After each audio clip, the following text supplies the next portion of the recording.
Анан ушу ата энемди карап отуруп ойлонуп кетем да.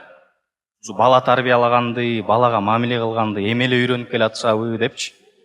Мен балдарым бар да, анан ата энем аларга мамиле кылып атканын көрүп, өзүмдүн балдарымды өзүм көрө албай, ичим таарып,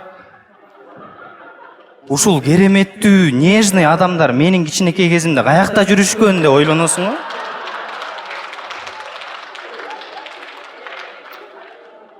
Биздин ата энелерибиз азыркы учурда өзүбүздүн балдарыбызды сабамак түгүл уруштурбайт дагы. Болбосо бизди баарын сабап атып үйрөткөн, окуганды, жазганды.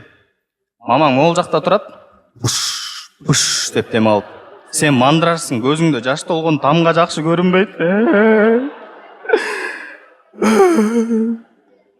Жазганда. Билген эле сөз 6 тамгадан турган сөздү 18 ката кетирип таштайсың го.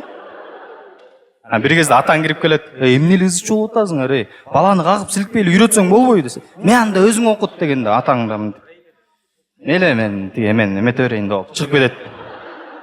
Үмүтүң үзүлгөндөнчө калып кетесиң. Жазган, окуган эч нерсе эмес. Математика деген сабак башталгандачы, мен 20 соотнесение 3 ножевой ранение алдым го дейм. Анан мындай анализ жүргүзсөң биз мындай таяк жеп жүрүп эле чоңоюп кетиптирбиз.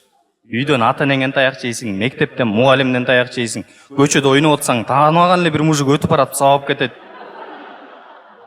Бери басчы, кимдин баласысың? Эмне сөгүнүп атасың деп туруп даң.